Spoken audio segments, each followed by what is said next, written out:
Hello everyone. Today, we will introduce a digital output module from our ODOT company. Its model is DT221F. This is a 16-channel digital output module of NPN type with low-level output. All of our D series have a removable design.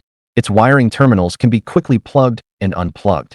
When we are wiring on-site or when the module encounters a fault, we can avoid the work of repeated wiring. Then, this module of ours, each channel has a status indicator light, displaying the output status of each channel, including corresponding indicator lights on its terminal block. Then, each of our channels has a spring-loaded optical terminal design. When we are wiring or disassembling, it is very convenient and can reduce the use of tools.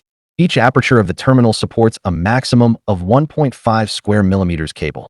Then, there is a power light here, which can display the power supply status of our module. The status indicator light can be used to judge some faults of the module through its color or flashing frequency. Through this information, we can quickly troubleshoot on-site. Then, our D series all have a dual-channel redundant backplane bus. When the on-site interference is relatively large, we can effectively improve our anti-interference capability. Then, we install it on a 35mm DN rail, all achieved through this buckle, which can be very quick and convenient.